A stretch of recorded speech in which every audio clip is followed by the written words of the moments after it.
같이 한번 살펴보도록 하겠습니다. 한때 역사를 잊은 민족에게 미래는 없다라고 하는 격언이 유행한 적이 있습니다.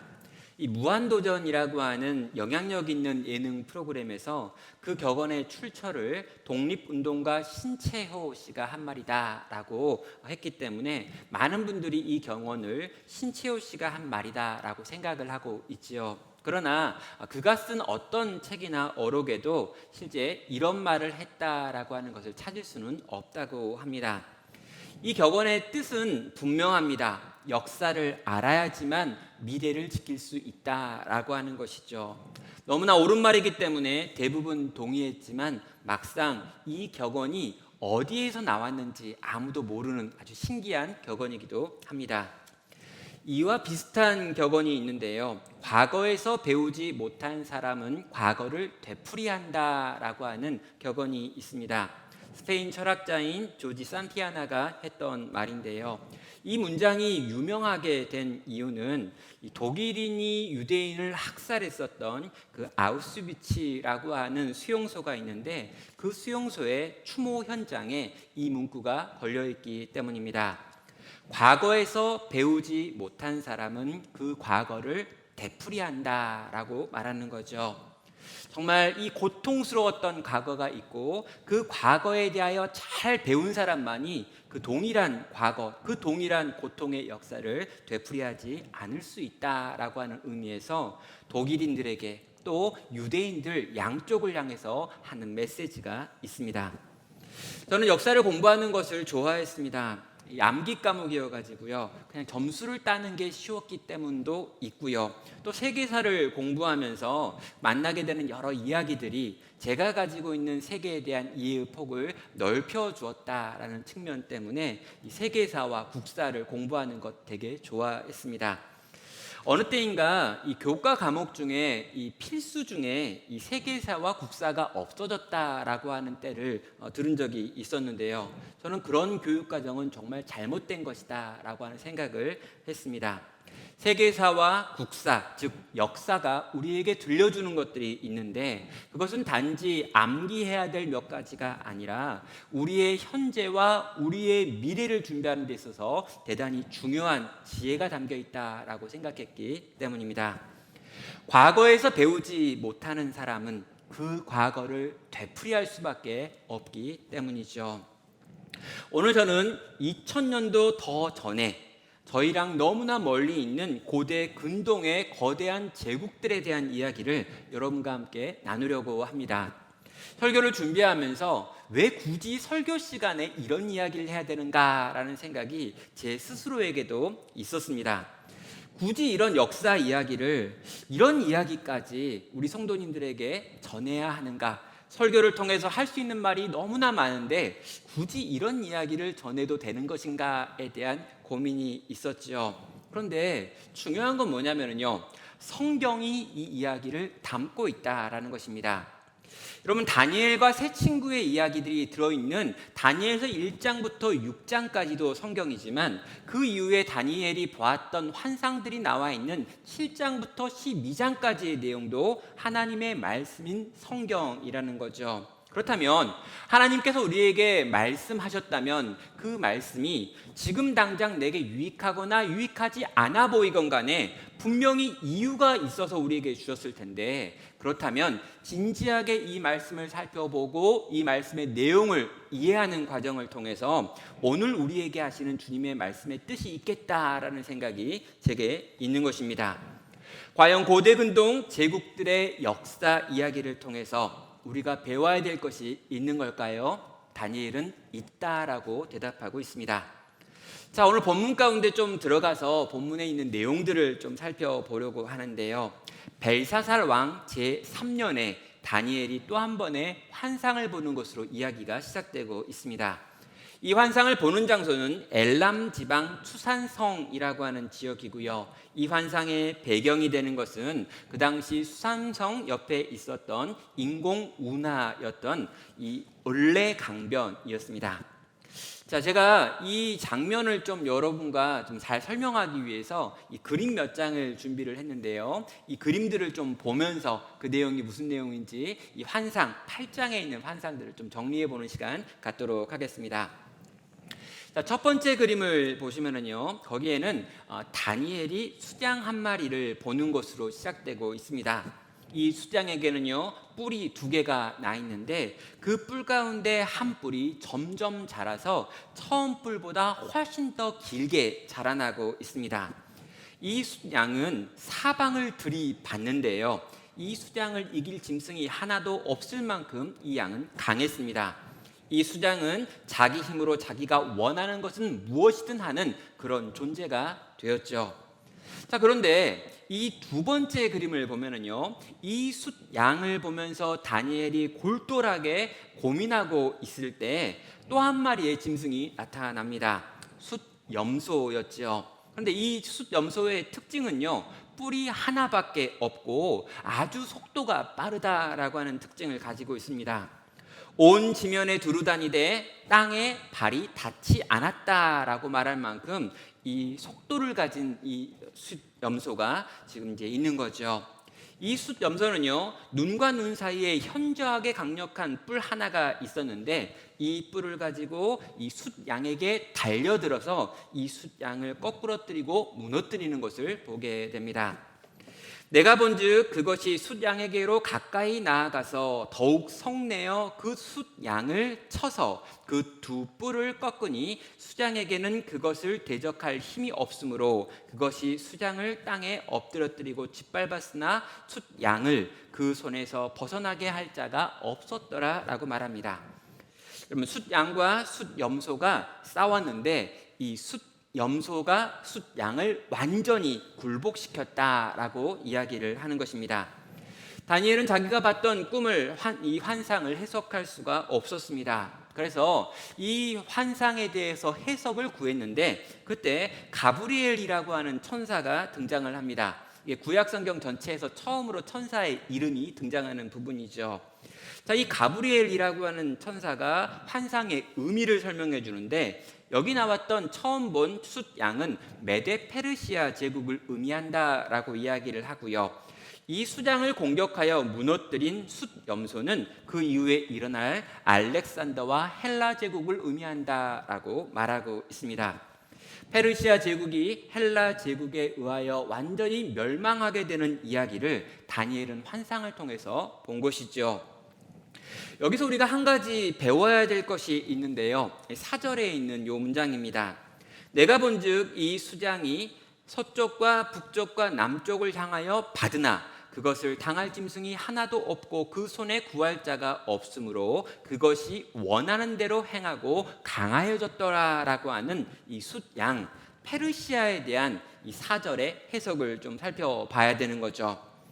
자, 수장에 대한 묘사를 보면서요, 이 수장이 당할 짐승이 없다, 그 손에서 건질 자가 없다, 행하는 대로 다 행한다, 그는 점점 더 강하여졌다라고 하는 표현들이 연달아 4번 나오면서 이 페르시아 제국이 얼마나 강력하고 얼마나 힘이 있는가, 그들이 그 힘과 능력으로 당할 자가 없었고 결국에 자기가 원하는 모든 것을 다 할 만큼 강력했다라고 하는 이 페르시아 제국에 대한 묘사를 볼 수 있는 것입니다.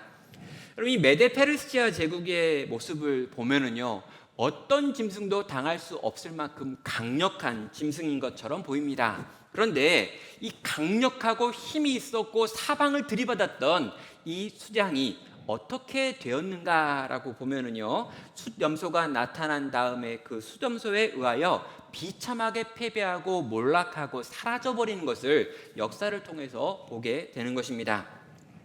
성도 여러분, 여기서 우리가 한 가지 적용하고 또 생각할 것이 있는 것이지요. 인간이 만든 모든 것들이 얼마나 허망하게 무너질 수 있는가라고 하는 걸 이 제국이 우리에게 보여주는 것입니다.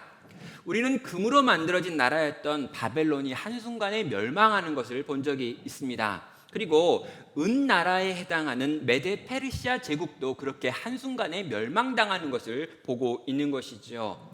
겉보기에는 영원한 것 같았지만 모두가 하나님의 시간표와 계획 속에서 움직이는 것들이었기 때문입니다. 성도 여러분, 겉으로 보기에 그들은 강해 보이고 능력 있어 보입니다. 그러나 그런 겉으로 보여지는 모습에 우리의 마음이 빼앗길 수 없다는 것을 이 진리를 통해, 역사를 통해서 확인하게 되는 것이죠. 우리가 배워야 되는 것은 이것입니다. 인간이 세운 가장 강력한 것이 나라들이고, 특별히 그 나라들 중에서 가장 강력한 것을 제국이라고 부르는데, 그 제국조차도 한순간에 무너지고 사라지는 것들이다라고 하는 것을 배워야 하는 것입니다. 인간은 인간이 만든 것들에 의지해서는 결코 안전하지 않다라고 하는 것을 이 첫 수양과 이 염소를 통해서 보게 되는 것이죠. 사랑하는 성도 여러분, 우리가 누구를 의지하고 어디에 의지해 있습니까? 내가 지금 눈에 보이는 세상의 무엇, 인간이 손으로 만든 어떤 것에 의지하여 살아가고 있다면 그것들이 한순간에 사라질 수 있는 위태한 것들이다라고 하는 것을 기억하며 영원한 나라, 영원히 우리를 지켜줄 수 있는 그 손을 붙들어야 한다는 것이죠. 자, 다니엘이 본 환상의 두 번째 부분을 보면은요, 숫염소의 머리에서 나오는 작은 뿔과 관련된 내용이 쭉 연달아서 펼쳐지고 있습니다.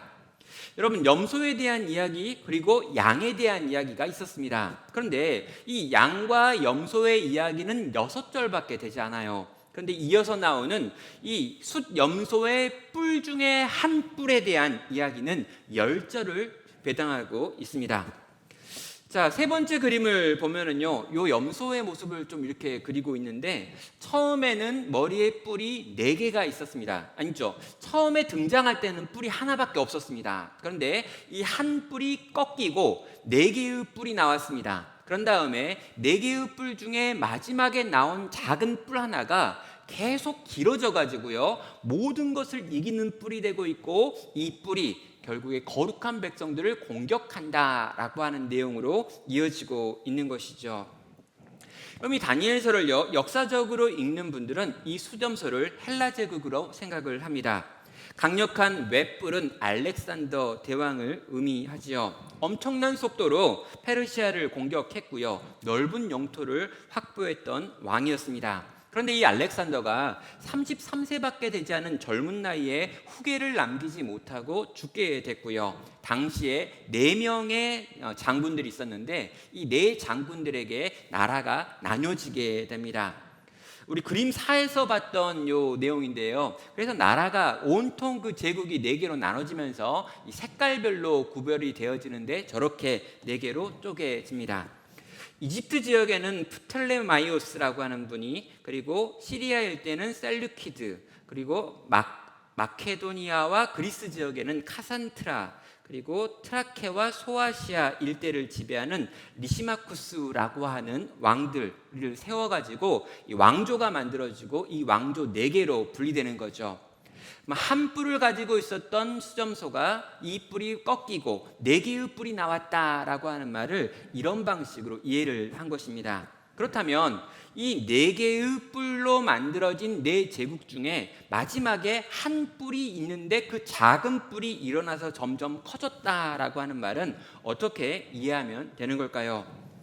여러분, 이 계시록에 있어서 또 다니엘서에 있어서 이 뿔이라고 하는 단어는 굉장히 중요한데요, 특별히 권세를 상징하는 것이고 세상의 힘을 상징하는 것이 여기 있는 뿔입니다. 그런데 작은 뿔이 나타났다, 그런데 이 뿔이 점점 더 커졌다라고 하는 것은 그 힘이, 그 능력이 점점 더 커졌고 강력해졌다라고 하는 걸 의미하지요. 오늘 분량상 봐도 마찬가지인데요, 7장에서도 작은 뿔 하나가 등장을 했는데 여러분, 4짐승에 대한 설명보다 거기에 나와 있는 뿔에 대한 설명이 더 길었습니다.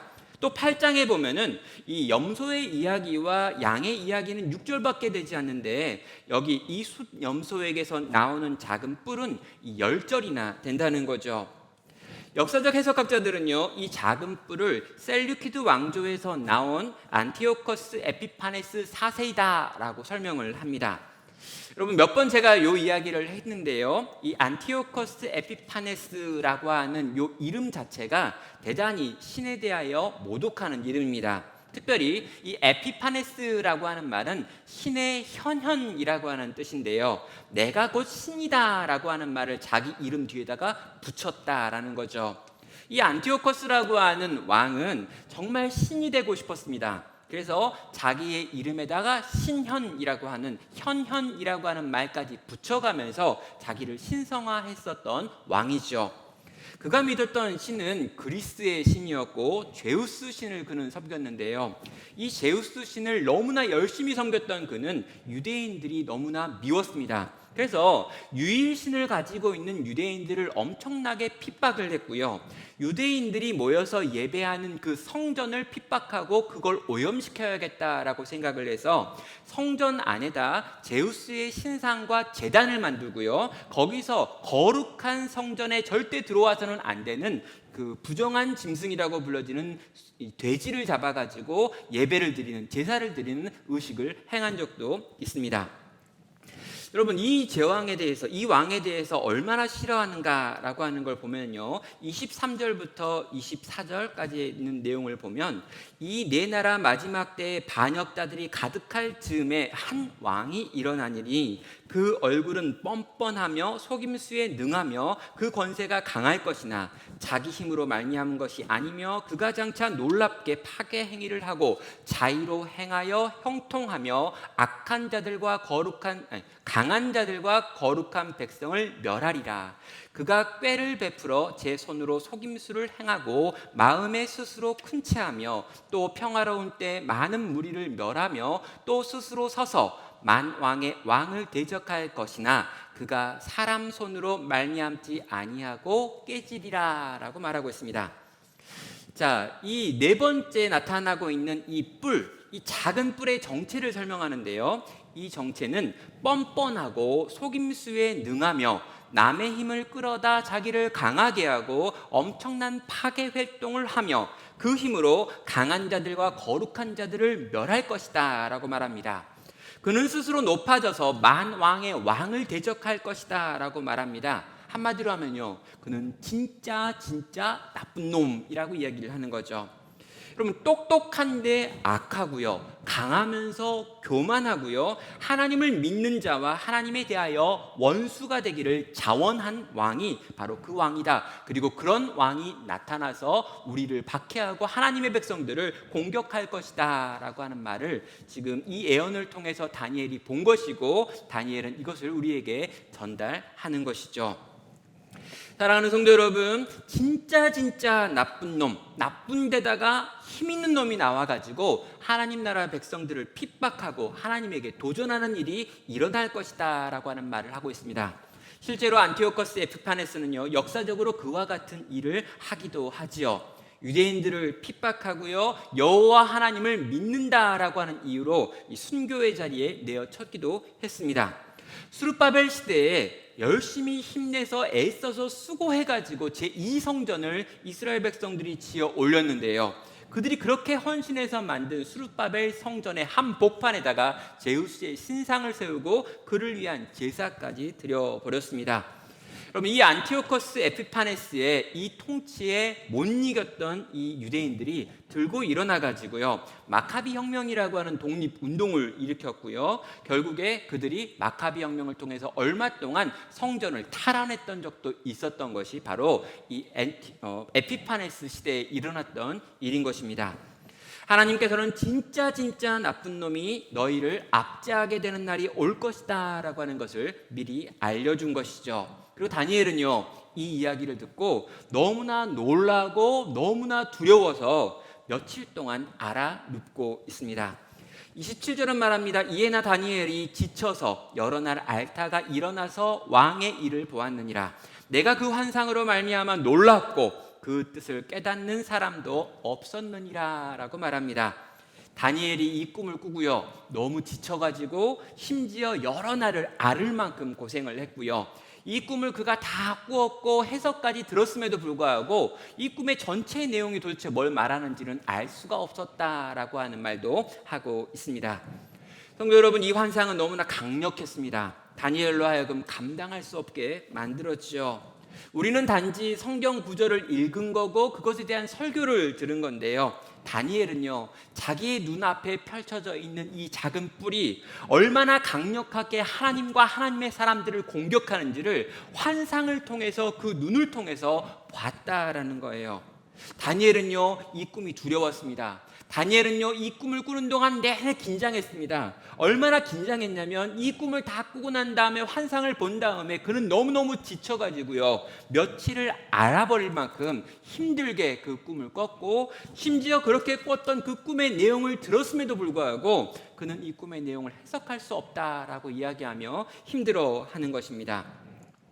성도 여러분, 우리는요, 이 다니엘에게 하나님이 왜 이런 불길한 꿈을 보여주셨나라고 하는 질문을 할 필요가 있습니다.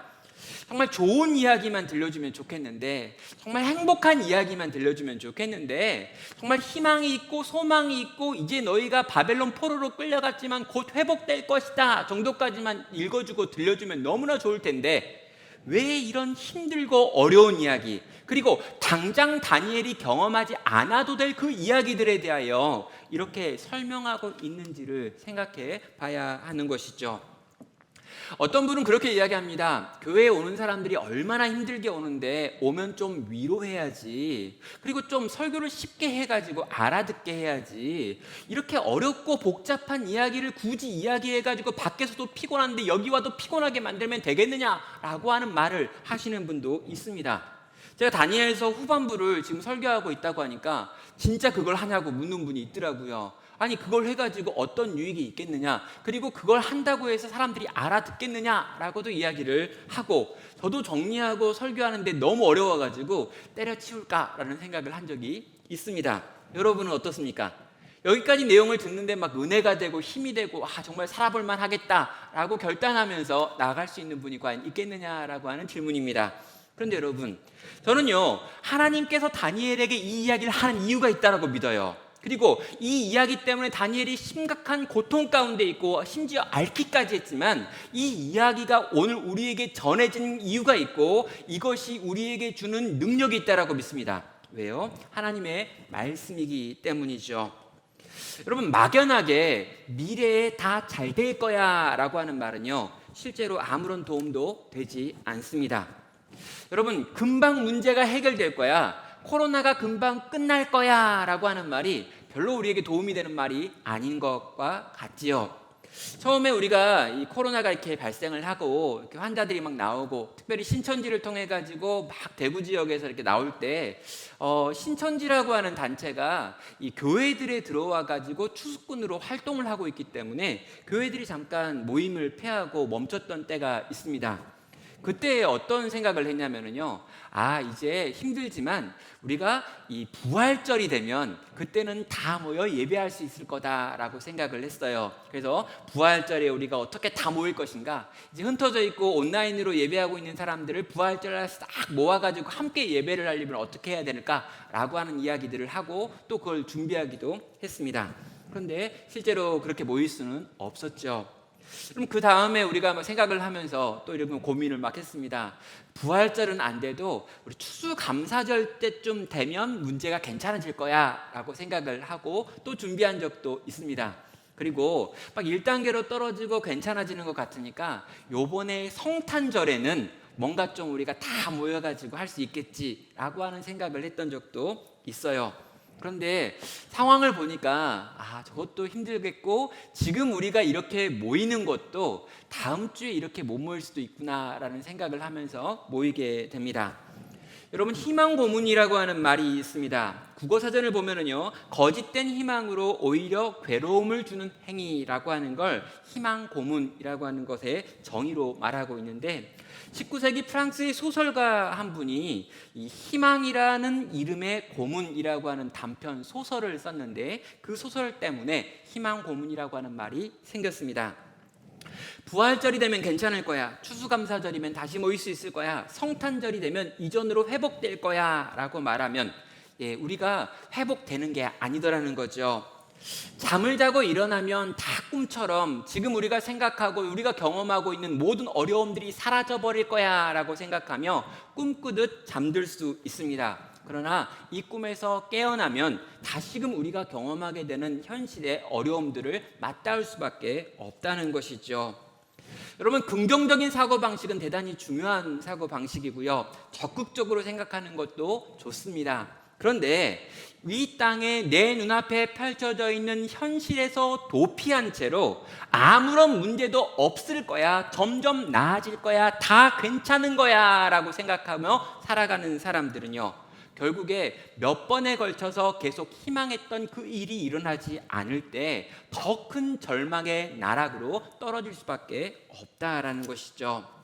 더 큰 고통, 더 깊은 슬픔과 절망이라는 것이 희망 고문을 끊임없이 당했던 사람들에게서 나오는 증상인 것입니다.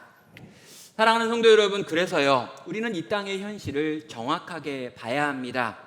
있지도 않은 것들을 보라는 게 아닙니다. 이미 펼쳐져 있는 것들을 살펴보는 것이고요, 그 안에서 아파할 것들은 아파하고 울어야 될 것은 울면서 우리에게 주어진 하루하루를 걸어가야 한다는 것이죠. 여러분, 다니엘은요, 하나님의 믿음의 사람입니다. 그는 믿음의 용사예요. 그러나 그럼에도 불구하고 그는 자기의 눈앞에 펼쳐져 있는 미래에 대한 이야기들 앞에서 아파버릴 수밖에 없을 만큼 힘들어 했던 것입니다. 그는 적극적으로 긍정적으로 모든 것을 좋게 보려고 하는 것이 아니라 그 눈앞에 펼쳐져 있는 미래, 그리고 자기 후손들이 경험하게 될 그 고통의 이야기들을 끌어안고 울면서 안타까워하면서 힘겨워하면서 보냈던 시간을 가지고 있는 사람인 것이죠. 사랑하는 성도 여러분, 우리의 힘든 현실은 어쩌면 조금 더 길어질 수 있겠습니다.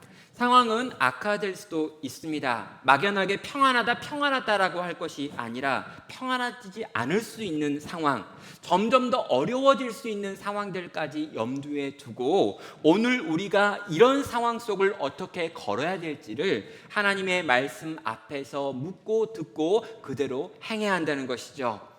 여러분, 웃고 즐거워하고 기뻐하고 기대하고 소망하는 일이 우리에게 필요합니다.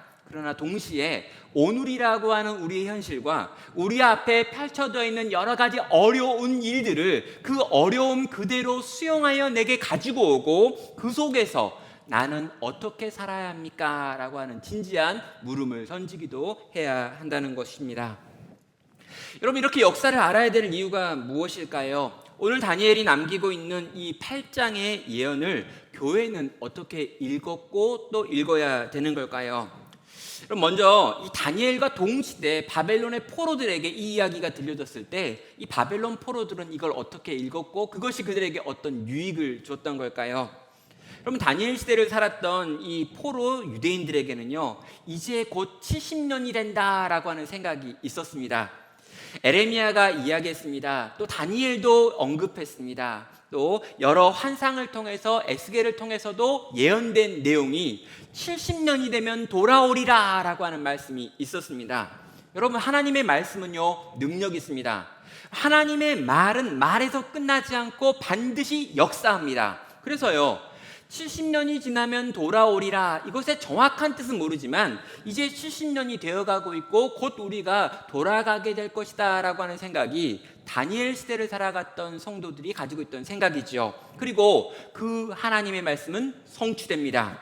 그들은 70년이 되었고요, 이제 고레스가 황제가 된 다음에 이스라엘 백성들 향해 조소를 내려서 성전을 짓기 위하여 1차로 귀환할 사람들은 가라라고 하는 명령이 떨어집니다. 그래서 1차 포로 귀환이 시작되고요, 그들은 돌아와가지고 성전과 성벽을 수십 년을 거쳐가지고 애쓰고 수고해서 쌓는 일을 하게 됩니다. 자, 그렇듯 이 포로에서 돌아오는 유대인들은요, 어떤 걸 생각하냐면 이제 이런 꿈을 꾸는 거예요. 이제 우리가 이제 이스라엘로 돌아왔고 예루살렘으로 돌아왔고 예루살렘에 성전을 세웠고 성벽을 쌓았다. 그러면 이제 다윗과 솔로몬의 시대가 회복될 것이다. 하나님께서 이 왕을 세우시고 그 왕을 통해 가지고 온 지역을 다스리게 하셨던 그 솔로몬의 영광스러웠던 시대가 이제 곧 우리가 경험할 시대다라고 생각을 하면서 바벨론 포로에서 돌아오는 사람들이 생각했던 것입니다. 그런데 여러분, 하나님은요, 이 모든 역사를 알고 계시는데 이제 이 이스라엘로 돌아간, 예루살렘으로 돌아간 유대인들이 성전을 세웠고 성벽을 쌓았음에도 불구하고 그들이 꿈꾸는 방식으로 이전날의 영광이 돌아오지 않는다는 걸 알려주셔야 했던 것입니다. 이 바벨론이 무너지고요, 그리고 이 페르시아도 무너집니다.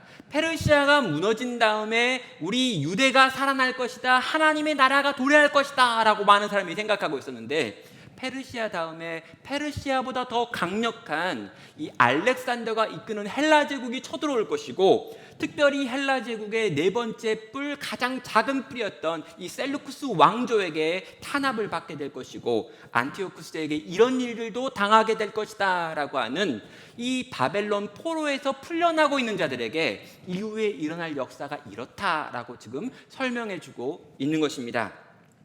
성도 여러분, 이것은요, 이 바벨론 포로에서 풀려나고 있던 자들에게 예방주사를 놓고 있는 것이죠. 70년이 되어 너희가 돌아가겠지만 돌아가서 너희가 살게 될 그 삶은 이전에 솔로몬과 다윗이 살았던 그런 영광스러웠던 시대의 모습은 아닐 것이다 라고 말해 주는 것입니다. 정말 핑크빛 미래를 꿈꾸고 있었던 이 바벨론 포로기를 살았던 유대인들에게, 아니야, 너희가 돌아가긴 돌아갈 거야, 너희가 성전을 재건할 거야, 그런데 그 재건된 성전에서 너희가 예배를 드리면서 신앙을 회복하기 위해 애쓴다 할지라도 너희에게 굉장히 힘들고 어려운 시간은 꽤 오랜 세월 동안 계속될 거야 라고 하는 걸 말해 주는 것입니다. 당장에 너희가 너무 놀랍고 너무 즐거운 것들을 꿈꾸다가 너무 크게 낙담하고 절망하고 무너지지 않게 하기 위하여 미래에 일어날 일들의 일부를 그들에게 보여주시고 가르쳐 주시는 하나님이 계신 것입니다. 사랑하는 성도 여러분, 우리는요, 이런 이야기를 보면서요, 하나님이 얼마나 섬세하신가, 그리고 하나님이 얼마나 우리를 사랑하시는가라고 하는 걸 떠올릴 필요가 있습니다. 하나님이 그냥 우리랑 관계를 좋게 만들기 원한다면요, 하나님은 늘 좋은 이야기를 하시는 분이할 겁니다.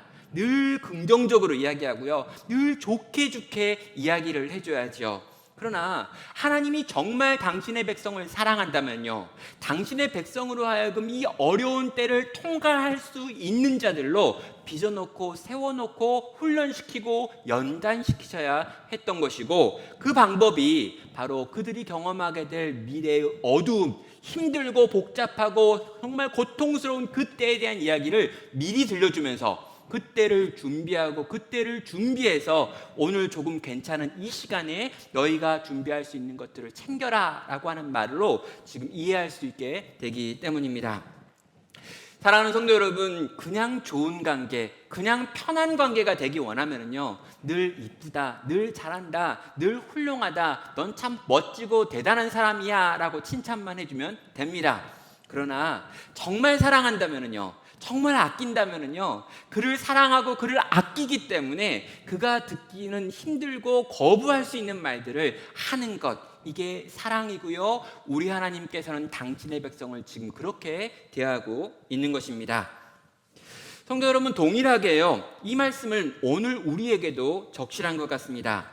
다니엘서에 나와 있는 작은 뿔은 BC 2세기에 있었던 강력한 하나님의 대적자와 왕국만을 의미하는 것은 아니기 때문이죠. 여러분, 이 작은 뿔의 특징은요, 하나님을 대적합니다. 또 하나님의 전에 들어와 하나님을 대신하여 예배를 받으려고 하는 존재입니다. 하나님을 믿는 거룩한 자들을 핍박하는 존재이며 동시에 유혹하는 존재이죠. 사랑하는 성도 여러분, 이런 존재는요, 늘 교회 안에 있었고 우리 안에 있었고 우리가 살아가는 현재 가운데 가득하다는 것입니다. 성도 여러분, 예수님께서 우리에게 말씀하시기를요, 분명히 너희가 굉장히 고통과 굉장히 어려움 속에서 환난을 복음과 함께 당할 것이다 라고 말씀하셨습니다. 그래서요, 우리는 그 복음과 함께 당하는 고난과 환난, 그리고 우리를 향해 찾아오는 여러 가지 어려움들과 우리가 믿음으로 이 땅을 살지 못하게 만드는 세상의 유혹의 소리들을 이 작은 뿔, 끊임없이 뻗어나오는 이 작은 뿔을 통해서 생각하고 염두에 두어야 한다는 것입니다. 성도 여러분, 우리는 이런 시기를 통과하면서 과연 무엇을 붙들어야 되는 걸까요? 첫 번째 진리는요, 이 어둠의 때가 영원하지 않다라고 하는 진리를 붙들어야 합니다. 작은 뿔을 보면서 탄식하고 있는 다니엘에게 이 천사가 들려주는 비밀이 하나 있습니다. 그럼 13절과 14절에 나와 있는데요, 여기에 보면은 다니엘이 이 환상을 보고 너무나 놀라고 너무나 겁을 먹어가지고 하나님께 이렇게 질문을 하지요. 그 말하는 이에게 묻되 환상에 나타난 바 매일 드리는 제사와 망하게 하는 죄악에 대한 일과 성소와 백성이 내준 바 되며 짓밟히는 일이 어느 때까지 이를꼬 하매. 질문입니다. 어느 때까지 이렇게 고통스러운 날들이 반복됩니까? 라고 하는 질문이죠. 그에 대하여 천사가 대답합니다. 2300주야까지 그때 성소가 정결하게 되리라 라고 대답을 해주는 거죠. 여러분, 언제까지 예배가 회복되지 못한 상태이겠습니까? 라고 질문했습니다. 언제까지 정상적으로 우리가 하나님께 나아갈 수 없습니까? 라고 물어봤죠. 그랬더니 이 천사가 2300주야까지 그하고 그 다음에 성소가 정결하게 될 것이다 라고 말하는 것이죠. 여러분, 2300일이 어떤 날인가 라고 보면은요, 잘 모르겠습니다. 학자들마다 이 부분에 대해서 해석이 다 다른데요, 이 주야를 다니엘서 다른 본문과 계시록과 연결해서 보면은 1150일로 풀이하는 학자들이 많습니다. 왜냐하면 계시록에 1260일, 한때, 두때, 반때, 42개월이라고 하는 표현으로 정말 이 악한 자가 세상의 권세를 잡고 하나님의 백성들을 힘들게 하고 어렵게 하는 이 7년의 절반에 나가는 3년 반에 대한 이야기들이 많이 나오기 때문이죠. 여러분, 이걸요 3년 반이라고 생각하시면 괜찮겠습니다. 그렇다면요, 왜 3년 반이라고 하는 시간을 이야기하는 걸까요? 우리에게 익숙한 시간 3년 반은 어떤 시간입니까? 참고 견디기에는 꽤 긴 시간입니다. 짧은 시간 아니죠. 여러분, 3년 반이 짧으냐라고 말하면 그게 왜 짧으냐라고 이야기할 수 있어요. 그런데 또 그럼 3년 반이 기냐라고 물어보면 또 그렇게 긴 것 같지도 않아요. 그러니까 여러분, 이 3년 반이라고 하는 시간 동안 너희가 고통당하리라 라고 하는 이 말이 가지고 있는 느낌이 뭐냐면, 고통은 당하고 고통의 때가 너에게 힘들긴 힘들 터인데, 그러나 그 고통이 너무 강하고 너무 오랜 시간이어서 견디지 못하고 감당하지 못할 정도는 아닐 것이다 라고 하는 의미에서 3년 반에 해당하는 2300주야를 이야기하고 있는 것입니다. 우리 주님은 우리에게 말씀하시는 거예요. 사랑하는 교회야, 힘들지, 어렵지, 그래, 그리고 힘들고 그 어려운 시간이 앞으로 너희에게 얼마간 더 남아있기는 하구나. 그리고 그 시간은 어쩌면 지금보다 더 힘들 수도 있겠다. 그러나 교회야, 내 사랑하는 자녀들아, 견딜 수 없을 만큼 길지는 않을 거란다. 참고 인내하고 견딜 수 있을 거란다. 그리고 그 기간이 지나면 내가 모든 것을 회복시켜 줄 거란다. 정한 날이 있을 거란다. 이 일이 끝나는 때가 있단다. 그 날을 소망하면서 내가 너희에게 허락한 이 역사 속에 있는 경험해야 될 고통의 시간을 믿음으로 인내하고 참고 견디며 하루하루를 살아주렴이라고 우리 주님은 우리에게 권면하고 있는 것입니다. 사랑하는 성도 여러분, 오늘 저희는요 선교주일로 모였습니다. 그런데 뭔가 특별한 걸 준비하기가 대단히 어렵더라고요. 이전에는 이제 선교부에서 가운을 입고 나와가지고 전통 복장으로 찬양을 했던 적도 있고요. 또 선교사님들을 모셔가지고 다양한 선교에 대한 프로그램들과 이런 부스들을 설치해가지고 나눴던 적도 있습니다. 나눔교회가 선교하고 있는 이 선교지, 그리고 선교사님들, 또 파송한 선교사님들에게 메시지를 좀 듣고 나누는 시간도 가졌죠. 그런데 이 코로나19 상황이 점점 더 엄중해지는 상황이었기 때문에 그런 방식의 다양한 것들을 할 수 없었습니다. 선교사님들을 격려하고 위로하며 선교에 대한 다양한 행사를 진행하기에는 예측할 수 없는 일들이 너무나 많았기 때문이죠. 그래서 생각했던 거예요. 그분들에게 인사말을 좀 받고 기도 제목과 현재 상황들을 받아가지고 그것들을 좀 공유하고 정말 그분들이 어떻게 살고 살아가고 또 살아가내는지를 좀 보며 기도하면 좋겠다라는 생각을 가졌습니다. 그래서 이제 그 영상들이 이제 도착을 했죠. 그런데 이 영상들이요, 여러분이 이렇게 보셨던 영상은 아주 짧은 영상으로 편집된 영상이고 이 모자이크 막 되어 있는 영상입니다. 보시면서 되게 안타까우셨겠죠. 근데 여러분 이 풀 영상으로 들어가셔가지고요, 정말 이 선교사님들과 이 자녀들이 함께 여러분에게 인사하고 그 선교지의 현장 속에서 한국보다 훨씬 더 어려운 상황 가운데 살면서 환한 미소와 또 그들이 해야 될 선교와 그들이 해야 될 수고와 기도 제목들을 나누는 영상들을 보시면은요, 여러분 아마 깊은 감동과 감사가 있을 거라고 생각을 합니다. 우리의 신앙생활도 또 교회의 다양한 활동도 선교도 많이 위축되는 시간들을 경험하고 있습니다. 그럴 때 품어야 될 우리들의 마음이 어떤 것일까요? 금방 다 해결될 거야, 다 잘 될 거야 라고 하는 마음이 아닙니다. 다니엘이 본 환상처럼 우리도 우리 앞에 있는 어려움의 현실을 볼 수 있어야 합니다. 베드로 사도는요, AD 1세기를 사는 성도들에게 이렇게 권면했죠. 사랑하는 자들아, 너희를 연단하려고 오는 불시험을 이상한 일 당하는 것 같이 이상히 여기지 말고 오히려 너희가 그리스도의 고난에 참여하는 것으로 즐거워하라. 이는 영광을 나타내실 때 너희로 즐거워하고 기뻐하게 하려 함이라 라고 말합니다. 성도의 삶 가운데 어려움이 있습니다. 그리고 교회 앞에도 어려움이 놓여 있을 수 있습니다. 베드로는 그것을 불시험이라고 이야기했고, 다니엘은 이것을 네 뿔이라고 이야기했고, 네 번째 뿔, 짐승이라고 이야기를 했습니다. 우리가 경험해야 될 여러 가지 어려움들이 있고요, 우리가 통과해야 될 고난들과 유혹이 우리 앞에 있는 것이지요. 그렇다면 여러분, 우리 앞에 놓여 있는 그것을 친절하게 알려주시는 우리 주님 앞에서 우리는 어떻게 해야 하는 것일까요? 하나님께서는 우리에게 다 계획이 있다라고 말씀하십니다. 이 모든 것들이 정한 때가 있고 정한 때가 끝나는 날이 있다라고 이야기합니다. 그 날을 붙들고 그 날을 소망하고 그렇게 말씀하시는 주의 말씀을 붙들라고 이야기합니다. 그리고 그 주님의 약속을 붙들고 오늘 우리 앞에 있는 여러 가지 상황들, 그리고 때로는 우리가 기대하고 예상하지 못했던, 우리가 상상할 수도 없어서 알아 누울 것 같은 그 상황조차도 함께 믿음으로 통과해 가기를 우리 주님은 우리에게 지금 원하고 계시는 것이지요. 역사는 어떻게 전개되었습니까? 제국들은 그렇게 세워졌고 힘 있는 것 같지만 하나하나 사라졌습니다. 하나님을 핍박하고 하나님을 공격했고 하나님의 백성들을 공격했던 많은 세력들도 그렇게 한때는 모든 세계를 지배하는 것 같았으나 사라지고 무너지고 없어지는 것을 반복적으로 역사는 우리에게 보여주고 있습니다.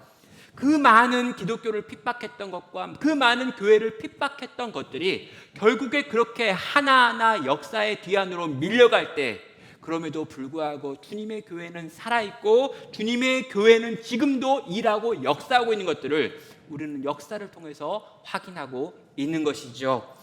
성도 여러분, 우리 주님은 결국 승리하실 것이고 우리 주님은 결국 이기실 것입니다. 그날을 소망하고 그날을 기대함으로 오늘 우리에게 주어져 있는 하루하루를 주님이 주시는 힘과 능력을 붙들고 소망을 붙들고 그렇게 또 살아내시는 복된 우리 나눔교회 모든 성도 되시기를 주님의 이름으로 축원합니다.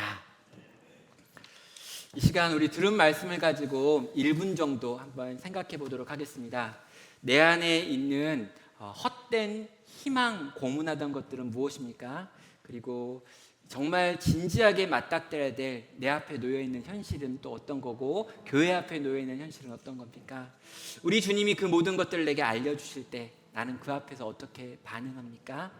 그리고 어렵다 할지라도 길을 만드시는 우리 주님 바라보며 믿음으로 산다는 것도 어떤 걸까요?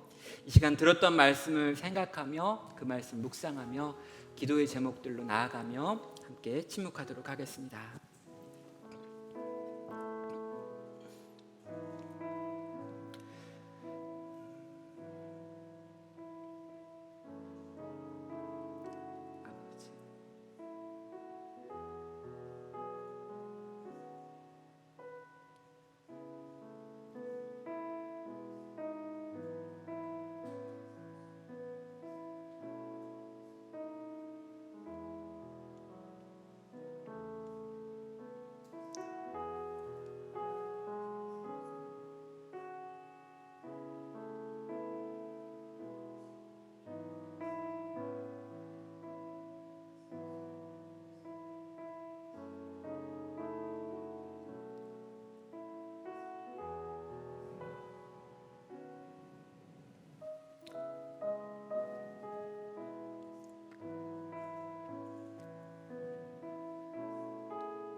시간 우리 들은 말씀 또 품은 말씀을 가지고 함께 하나님께 기도로 나아가도록 하겠습니다.